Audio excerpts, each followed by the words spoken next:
Welcome to Rap in Order, the interrogation of a hip-hop album, where we take some of the culture's most beloved hip-hop albums, put them on the stand, see if they stood the test of time. Now let's see who we got on the stand today. These are their stories.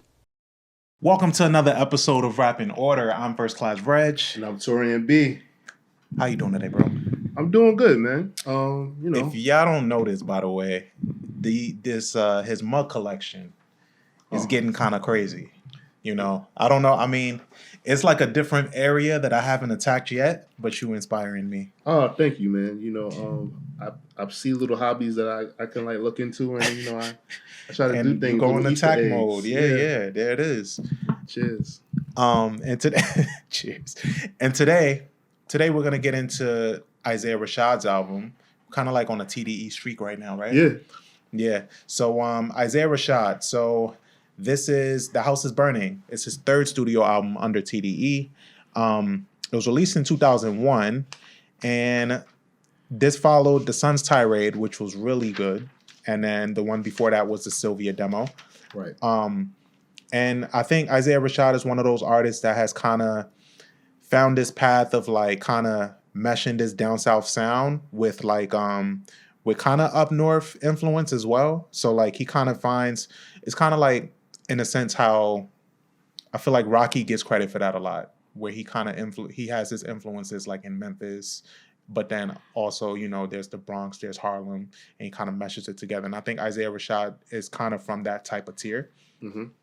But this album, it has its TDE comrades. You got, and then also in addition to that, you got Lil Uzi, you got Duke Deuce, Smino, Black, Kenny Beats on some production. You got Cole, you got Devin Malik. There's a lot of people on this album, and it came together really, really well. And it came together around a time for me where I was really anticipating this. I think Isaiah Rashad was kind of missing in action for a while. He went through a lot of different things personally, and I know he's been open about going through alcoholism and struggling with depression and all of these things, and you kind of hear like little snippets of that, of what he's been up to on the album. What do you think about this album? At first, I really wasn't that excited for this album when it first dropped. Like, I know that he can rap. I remember my first time seeing him. Well, most artists that are new now at South by Southwest at the Complex House, and they have every TDE member perform there except for Kendrick and SZA. SZA performed at the Pandora House, and Kendrick did a pop-up show at the Doritos House that like you had to have like super government clearance to get into. But like I saw Isaiah Rashad, Absol, Schoolboy Q, and J-Rock perform. And when he performed, I checked him out because I knew that you are like big on him. And I'll say that I was impressed by his live performance, but like listening to his projects, I really gotta like be in that kind of mode. So listening to this project, I like understood, I learned a lot more about him. So listening to this project, like I learned that like he's very much into like comic books and literature. Yeah. Right? Like huge into that. And I also learned like how much of like a No Limit, Cash Money, like 3-6 Mafia fan of hip hop that he is. And like basically what he did like a lot of interpretations of certain like melodies from certain popular Southern rap songs and kind of like makes it more like melodic. So it made me get like respect his artistry more and like how he goes about doing things. So with that being said, I listened to this project with an open mind, and I understand. Like I'll be honest with you, on the first project, what was it? The Sun's Tirade. Sun's Tirade was the second one. So Sylvia demo. So Sylvia demo. So that's funny. We've done all of his albums now. I don't think we ever did Sun's Tirade. Shout out to Ryan. Ryan has been campaigning for us to do Sun's Tirade, but we never. So we did Sylvia demo. I remember that because Julius requested that album, right? So This project I actually listened to, and I probably will go back to and listen to and enjoy. Sylvia's demo, I heard it, and I was like, Since Tirade, I heard it, and I was just like, all right, I respect this dude. I know he can rap. But this project, I actually, because we had like, I want to say, because we try to turn around every 14 days. I think I had a little bit more, so I actually like lived with this project because the other album that we had to do, like I know in the back of my head. So this project, I kind of like really listened to it, and I will say like, I enjoyed it. Yeah. This is like I think this is his most digestible album. I think it's his album with the most replay value for me. You know, none of these features are just here to take up space. And you got somebody like you got a track like What You Said with Doechii and Cal Banks, which is incredible. This was my first time actually hearing Doechii. And then from there to see what she's become, and mind you, if you're watching this before, we did a video where we talked about who we thought would be next up in TDE, and I named Isaiah Rashad as being like the anchor. But I think him and Doechii would be like neck and neck, because TDE actually went a while where nobody was putting out anything but Doechii. Doechii put out an EP. She had really successful songs and singles. She can rap, she can sing, like she's incredible. Her live shows, incredible. I feel like there was like a good month-to-month stretch where Doechii had TDE on her back. But nonetheless, I still think Isaiah Rashad would be like that next anchor if we were to have one. But to dig into the album a little bit, the album kicked off with you said you mentioned comic book reference, and then you got a song like Dark Side. Yeah, so that one was interesting to me because it is based off of a Miracle Man comic book. So in the Miracle Man comic book, there's a story of the new gods rising. So like those are like, like because Miracle Man is one of Darkseid's children, and it's kind of like basically like the new guard coming up against like the old guard, and what he's trying to relay through the track. And like he mentions it in an interview, in multiple interviews that he had.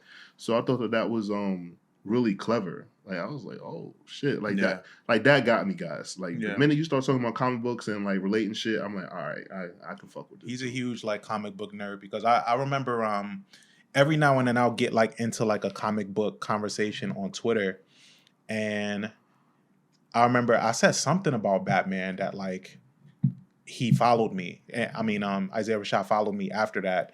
And then he hit me up to talk about the comic, like on Twitter. And I was like, oh shit, this is Isaiah Rashad. I think I showed y'all. I was like, yo, this is okay. And like every time I would make any type of comic book reference, he'd respond. And it was just kind of cool. I didn't even know up until that point how interested he was in comics. So that was cool. Yeah. And then you have a song on here like you got this Uzi feature from The Garden. Right.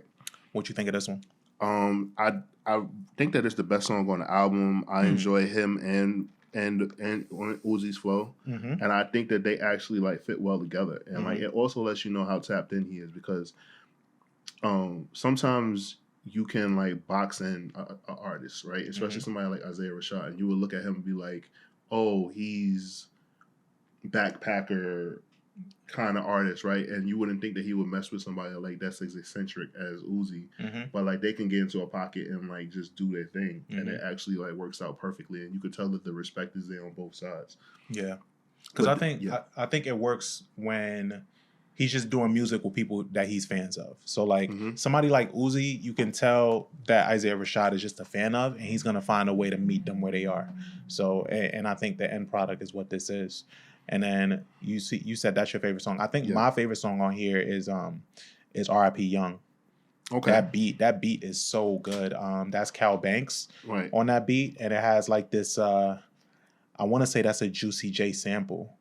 And then on the remix he has Juicy J on the deluxe. So this song is incredible. Like his flow, his pockets, it's just so solid. You had anything for this one? Yeah, I had a funny story about his producer Cal Banks. So he tells a story that he went to a party and he got different people's numbers, and he said that he thought it was his girl's number that he got at the party, and he was hitting her up, but it wound up being Cal Banks, and like he hit her up. Well, he hit he hit up Cal Banks thinking it was the girl and like was sending like heart emojis like, hey, what's up, sweetheart? And Cal Banks is like, yo, what's good? Like, I'm trying to get in the studio with you. Like, let's work. Let's do this. And he said that like Isaiah Rashad was like, this ain't the girl I was trying to get at. And then like they just had like a funny moment. And then they started working together. And now like they have this working relationship. And Cal Banks is a TDE producer now. Yeah. And I just thought that was just funny. Like, cause it's just funny. I'm gonna keep my immaturity to myself, but that's just mad funny. I know where you're going with that. If you know, you know. I think another standout on this too is Lay With Ya with Duke Deuce. This was like his official comeback. We hadn't heard from Isaiah Rashad in some time, and then Lay With Ya came out, and Duke Deuce at the time obviously had a really big song with Crunk Ain't Dead. So to hear him on this was dope. The video was solid because you get Duke Deuce dancing. That's always great. It's produced by Hollywood Cole. I always thought that Duke Deuce was like I thought he was like an Instagram, like I thought he was like Drewski. Oh yeah? Nah, that nigga, I mean, he's a real artist though. I thought he was an Instagram comedian. I can see how though, because every time you see him, he's dancing. Like he's always doing something. But like he actually be rapping. Like he's really trying to bring back like that crunk feel. Yeah. Which is like, it's so funny. Like, you know, cause like anytime like his name will get mentioned, like I knew the video or like people waking him up and shit. But like you be like, oh yeah, Crunk ain't dead. And I'm like, oh okay, that's the thing. And then I realized, I'm like, wait, he signed a QC? Yeah, that nigga has an actual song called Crunk Ain't Dead. And he got tracks with Glorilla. So yeah, he's a real artist. Bro. And he has some solid projects. Shout out to Ev. I put Ev on the Duke Deuce, and he loves Duke Deuce. That's funny, man. Every time he drops something, he sends it to me. I'm like, yeah, bro, I peep. Ain't it funny though? Like that, the friends that we have, that like we have to be tapped in. Mm-hmm. So like, there's certain things that we just gonna see, or like like we have to be tapped in on social media, and they'll send it to us. Like, and it's like you don't want to be that guy and be like, I seen this like 5 days ago. Shout out to Jamil. Jamil don't watch the show anyway, so I can talk about it. It's fine. My friend Jamil will send me things 2 days later, and when I have a full conversation about it after I've already exhausted the conversation with other people. Yeah. So now this is what I do now to save myself. Any time that comes up, I just send it to him no matter what. Oh, you just send it? Yeah. Okay. So he won't have to do it. So he knows. Yeah. He just be like, yo, thanks, bro. Like you put me on. I'm just trying to avoid this awkward conversation. I would have saw this a week from now. Yeah. Like Facebook, the way that people are on Facebook, that's just the normal way of consuming things. That's the normal traffic of things. Mm-hmm. When you're on the Twitter side of things, you get like this, I guess it's like an exclusivity type package deal because you get everything breaks on Twitter. Yeah. Then it trickles down to Instagram. Look at what just happened with at the Grammys. Which part? With Quavo and Offset. Oh yeah. In 12 hours, we got that clip of the Mario backstage and Cardi telling him to stop. Yeah. That was crazy. That was big of Cardi. Yeah, shout out to Cardi. That was big. Yeah, man. Entertainment Weekly, man. They coming. Yo, TMZ, I better watch out. Entertainment Weekly coming for y'all. Yeah.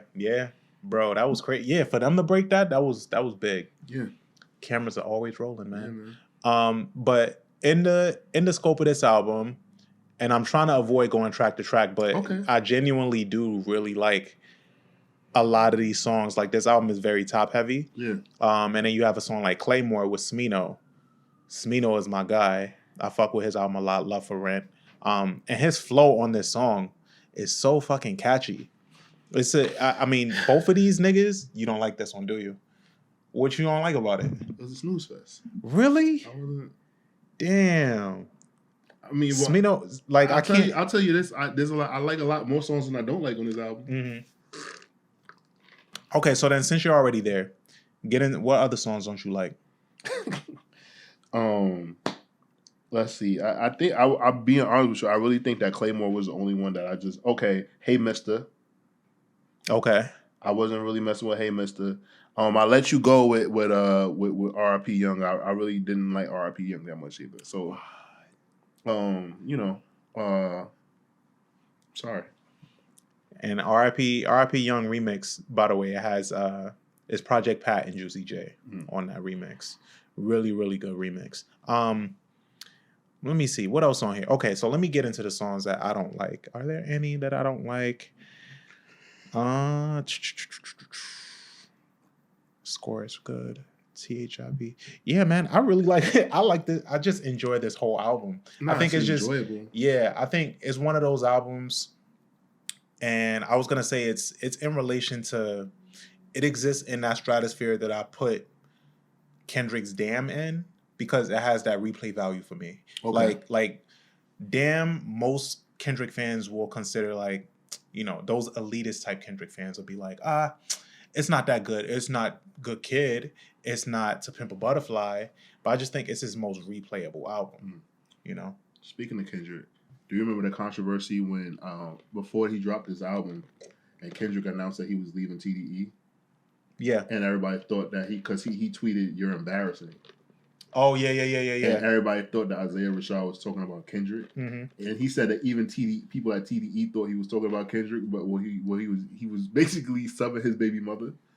Oh no, I didn't know about that. Yeah, I watched a lot of interviews on this because I wanted to be sharp for y'all. Yeah. So I thought it was really funny because Isaiah Rashad is very funny as hell too. I didn't know that he was this funny. He basically was just like, yeah, like me and my baby mother had went to something together and like she was embarrassing me. So he said that I basically just tweeted it opposed to like arguing with her about it because they was in a public space and he couldn't he didn't want to like argue with her in public. Yeah. So he said he just tweeted, "Yo, you're so embarrassing." And that shit probably went viral. Everybody's he said it was like hours after Kendrick announced that he was leaving TDE. So he said that like he saw a punch and all that, and they was like, "Yo, what's good with you? Why would you do that?" And he was like, "I had nothing to do with that nigga, man. Like, me and my baby mama, we was going through real life shit." Damn, that's crazy. I didn't even see that. Oh man, that's speaking of interviews though, he had this interview with Joe Budden. That was like his first interview after the controversy that happened. Now, if you guys aren't aware, Isaiah Rashad was outed as being gay, or in the interview he said that he was fluid. In the interview he said he was fluid. Not so queer, like fluid. So he said that if he catches a vibe with whatever sex, then that's just how it goes down for him. But that's how he identified himself. But he had this interview with Joe Budden, and I thought it was interesting because it was his first interview, and Joe is kind of on the come up still as like a credible like journalist in a sense. But I don't think people look at him for that, Mm-hmm. But at the same time, and this is, I guess, getting off subject here, like in the Black community, who do you consider like go-to journalists in hip hop? Because I was trying to think about it, like, because when the interview dropped, I was like, who could he have? He could have done this with somebody else, but I couldn't name who. I think for a while, Elliott Wilson was that person. Yeah, but then even with that, Angie Martinez. Mm-hmm. I think to me, I still if this particular artist, the thing that I worry about with Angie Martinez is that like she isn't interviewing the newer, younger artists right now. Yeah, and I think maybe that might go hand in hand with her not having the ear of the young people anymore. Well, she did have a pocket where she was interviewing up and coming artists and stuff. She had a really good interview with Pop Smoke, before he was really taking off. But I think that was because of New York. Yeah. Okay. I don't think this like, all right, so let's rephrase it. Artists outside of New York, like young artists, like I don't think, and I'm not saying like it's strategically done, but like don't interview. They go on the Breakfast Club, they go to Hot 97. Elliott or B Dot might talk to them. They're going to the Joe Budden podcast, $1 million worth of game. Like, it's like that's the thing. Yeah, it's just like the way we consume news and stuff like that now is a little different. But for me personally, I would if I'm getting like news, I just go on Twitter, period. Like, yeah, that's. You see how like it is different, and I don't want to lose my thought with the Joe and Isaiah thing, but this is interesting because it is different. I just think that while I do embrace the change, I think that there should in the Black community be someone that's at the forefront of it all, where there's an interview coming up. Like white people had so many. Yeah, white people had Larry King, they had Barbara Walters, Diane Sawyer. They have so many that it's like, oh, this is real. Like all right, let me see. I mean, would you say Oprah maybe?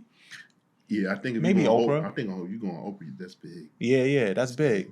But even that looks different, right? Because she has her own network, and it's not like it's like a collision of things that the person is talking about. It's like a life interview. It's not like I'm promoting this. It's like a full on like sit down. Something has to happen. Like something tragic has to happen. Like if Quavo ends up on Oprah soon, I wouldn't be surprised. That would make sense. Yeah. That would make sense. Right. If he's on Oprah, and then at the end of it, it's just like everybody bigging him up because he's on Oprah. Yeah. You know, like Quinta Brunson was on Oprah. Yeah. But anyway, so back to Joe. So Joe interviewed Isaiah Rashad, and I think a lot of it was just him trying to understand how Isaiah Rashad identifies. And there was a lot of weird questions thrown around about like his sexuality, how he's coping with this going on. He admitted that he went to like a dark place, admitted like obviously after all of that, because who wants to just imagine like you get online and you see intimate and private videos of yourself. Right. Like that's let alone like you just having like sexual intercourse. Then there's sexual intercourse of you being outed. Yeah. In the hip hop world. You know, like I'm pretty sure he had a moment where he thought like his career was done. Yeah. Yeah. You know what I'm saying? Like he had his first show like last year around when this happened. He had his very first show when festivals started like booming again. Yeah.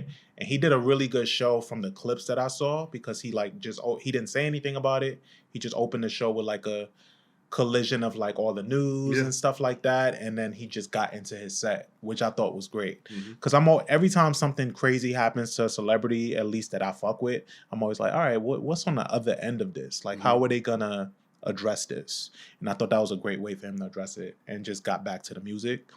That's why I'm interested to see like where he goes next with his shit. Me too.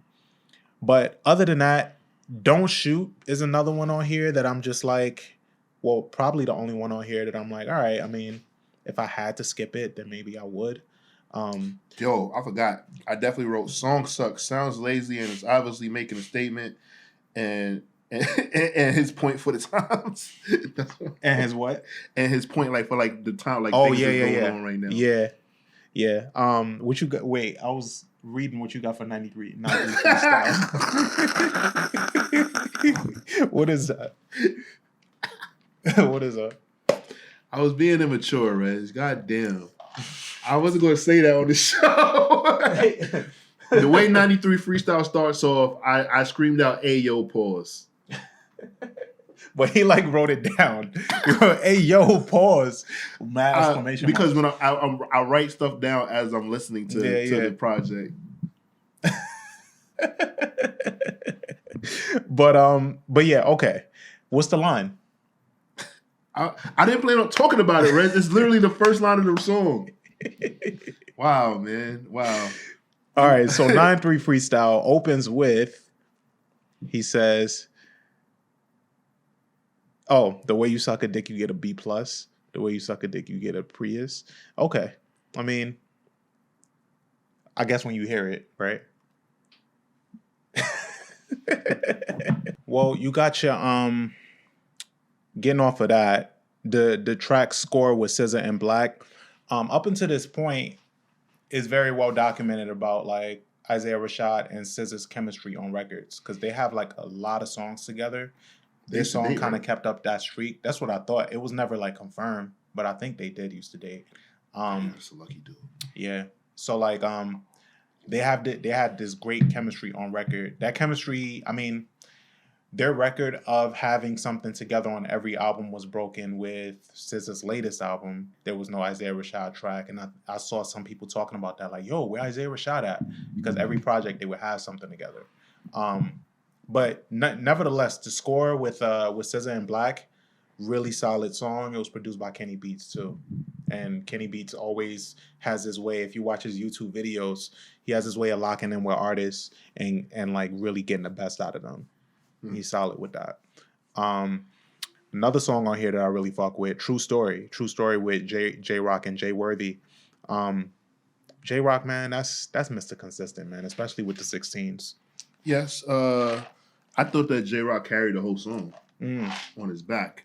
I think his flow and his beat were just fucking perfect. Call him Young Atlas. Yeah, just perfect. And Jay Worthy is really good too. Headshots was the second single from this project. Headshots was produced by Hollywood Cole. Super laid back. It sounded like some shit that Kendrick would have did. Yeah, it's just that when I got distracted. I wrote that I get distracted. Listen, I had to keep trying to like listen. It to is super like it's very late. It's like lazy, not lazy, but like it's very relaxed. It's very chill. It's super chill. It is laid back.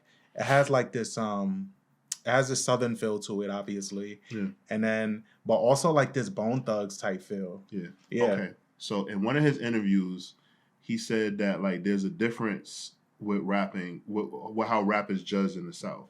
So you had like when a rapper's snapping, and then you had like, you know, when lyrical miracle. Yeah. And he said that like he finds like a fine line between that. So like they were like he was like giving examples of like an artist that like snaps, and he was like giving a difference of like an artist that like was lyrical miracle. So he was like obviously Lupe Fiasco is lyrical miracle. Even though I think Lupe can get into any pocket. I think so too. But I just think that like some people that don't know just assume that about him. Yeah. But like these are examples that Rashad gave. And then he said that somebody that like snaps is somebody like Mystical. Like whereas like they, you know what I'm saying, like they have a better understanding of music, whereas like they can like ride the beat and basically become a part of the instrumentation. Of the beat. Yeah, yeah. And I thought that was just an interesting conversation because I remember the first time when I was living in Atlanta, me and my friends were arguing about who the best rappers were. And like my friend told me that Jay-Z don't be snapping. And in my head, I was like, what the fuck? Like, did you not hear that? It was double entendre here. Like, it was a metaphor here. It was this and that. And he was like, nah, man. Like, not all that shit. Like, he don't be, like, riding the beat. Like, he don't be, like, giving you, like, a feeling. Like, Jay-Z got that tone. Like, and I'll never forget that when he explained it to me because he was just like, you don't feel shit when Jay-Z rap. And I was like, well, I feel shit. He was like, that's because that's where you from. He was like, when you hear Southern artists, like they rap with like, there's a feeling, like a sense of like expression. And it's funny because like there's some Southern rappers that are just like really laid back, but they still think like, they be like, nah, he snapped, shout to snap. Like they'll say some shit like that. That's interesting because automatically off rip, when you say snap, I thought about like Young Thug. Cause like existing in the middle of the beat, just like flowing wherever the beat goes. You think Young Thug, you think Future. These are people that like become literally one with the beat, and you don't necessarily have to take in the words they're saying. So like artists like Jay-Z, where they exist to tell you their story, to give you a mood, to give you a vibe, but also like they clever with the like it's heavy on wording, and wordplay and shit. So that's interesting because then you can. Because you can listen to somebody and be like, you can listen to somebody that says, yo, I don't fuck with Jay-Z. It's probably because they like artists that snap. Yeah.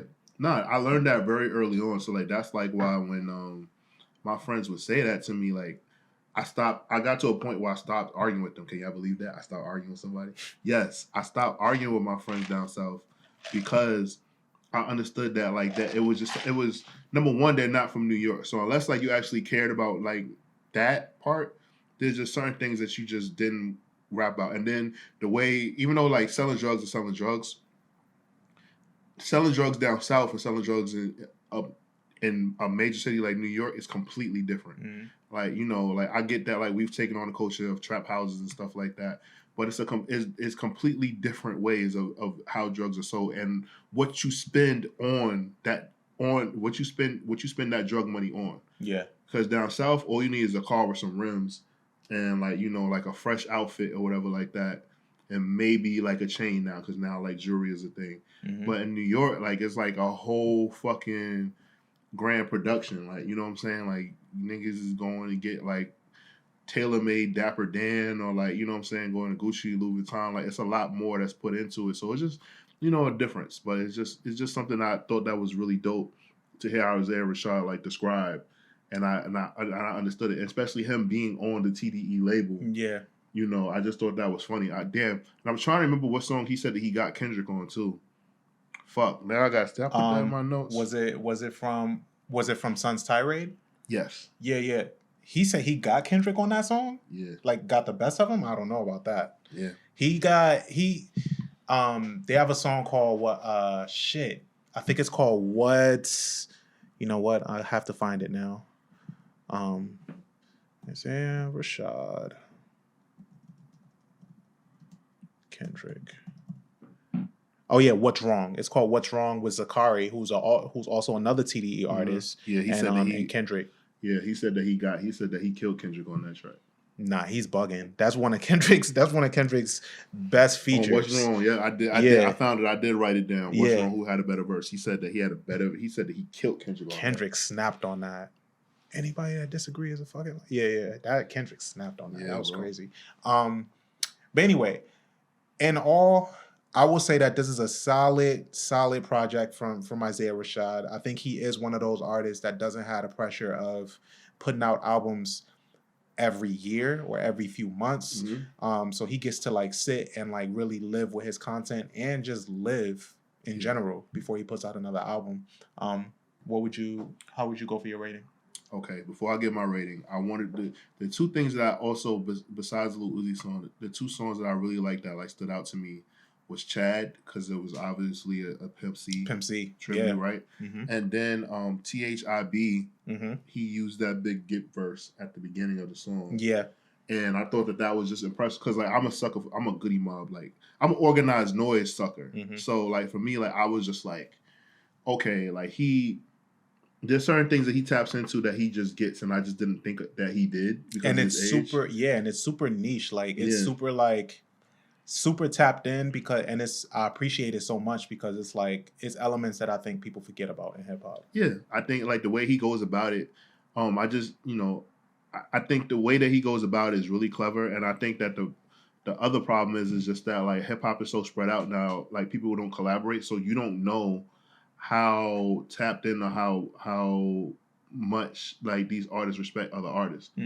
It's just like everything's from a distance because it's like it's more convenient, but it also sucks because I feel like he would benefit from being able to work with a ton of more artists that probably would appreciate him. But for my rating, listening to this project after like not listening to it when it came out, like really, I have to give this project 3.5 out of 5 waffles.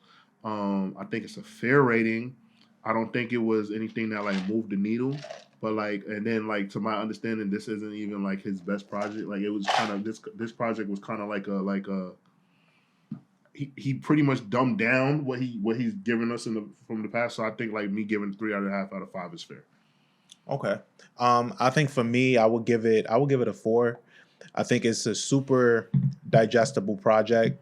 Even the deluxe version just kind of heightens how I feel about it. Like the deluxe, and typically I'm kind of on the fence with deluxe. It just feels like overkill. But I think the deluxe of this album added more elements that he might have missed out on in the first 16 tracks. You got in total, you got 20. And then he goes as far as to have younger artists like Young Nudie on here and Deontay Hitchcock and newer artists like Umi. I think he really tapped into what he was trying to do as far as like balancing his musicality with his lyricism and his melody. I think his melody is like one of his shining points, and I think he should lean into that more. Okay, no argument there. Like he's a very talented dude, and I think that like I definitely think that he would like serve. Like I understand like he has his production team, and maybe not even like using other producers, but like having conversations with somebody like Q-Tip, Questlove, like working with like talking with those people. I really think he would benefit from it. Just for the fact of like him knowing like all of this older hip hop and like being appreciative of it. And I think some people don't even know. Like when he was on the Talib Kweli show, they were like Talib was talking about how like he found out that like Joey Badass's mom went to high school with him. Oh, that's crazy. And like how he like reached out and like they spoke, and then it was just recently online. Joey Badass performed at Umi Says.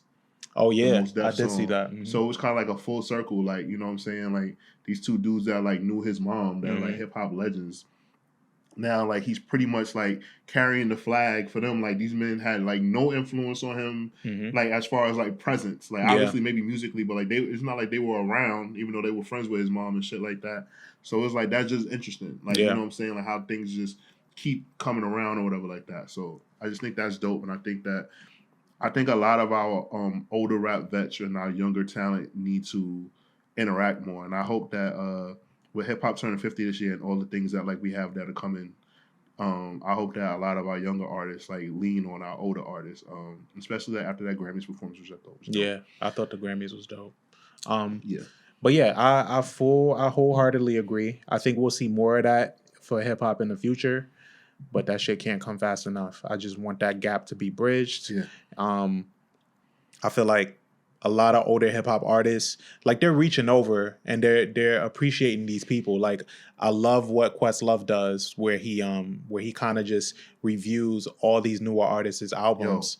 And he talks about how inspired he is, and you know that bridges a gap. That's incredible, and I think we need more of that. Yeah, if it wasn't for Questlove, I wouldn't listen to Liati's new album. Oh yeah, he gave that an amazing review. Amazing review. We need more shit like that. Yep. But we're gonna close that out. I do encourage people to listen to this album. It was a great album for that time space, and I think it's gonna age really well. I'm First Class Reg. And I'm Taurian B. We out of here. Catch you guys next time. Dun dun.